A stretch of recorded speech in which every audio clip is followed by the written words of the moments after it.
CM Panchal, exercise number 4.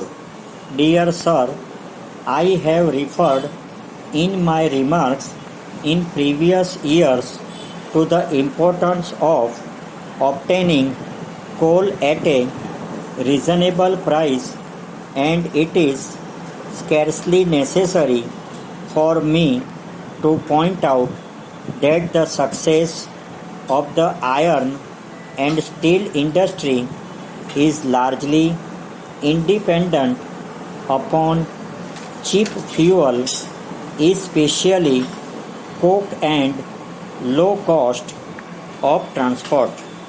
Para, owing to the non-productivity of the coal mines, the export demand for British coal and coke has surpassed all previous records. The prices during the particular period being at least 3 times their pre-war level.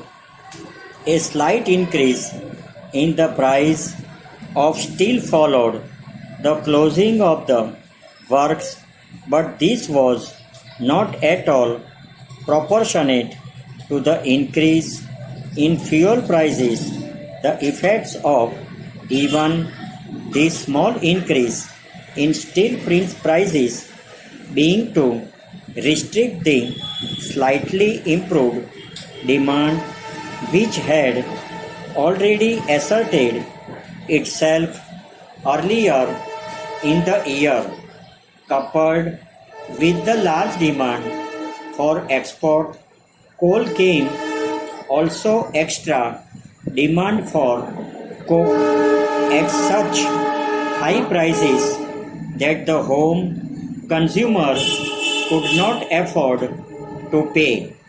Para, the result was that as the increased quantities of coke were exported, many furnaces were closed down, so it would appear that largely increased coke exports have the effect of reducing the output of pig iron. At the same time, there is no evidence that a sufficient number of byproduct coke ovens have yet been erected to replace these plants. Consequently, the pre-war output of coke is not obtainable to make possible the necessary output of pig iron to supply the increased capacity of the steel works and also the engineering trades and other consumers.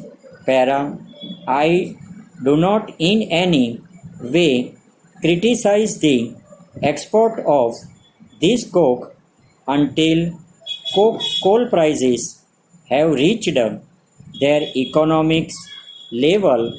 There cannot be stability in iron and steel prices, while the demands is bound to be erratic.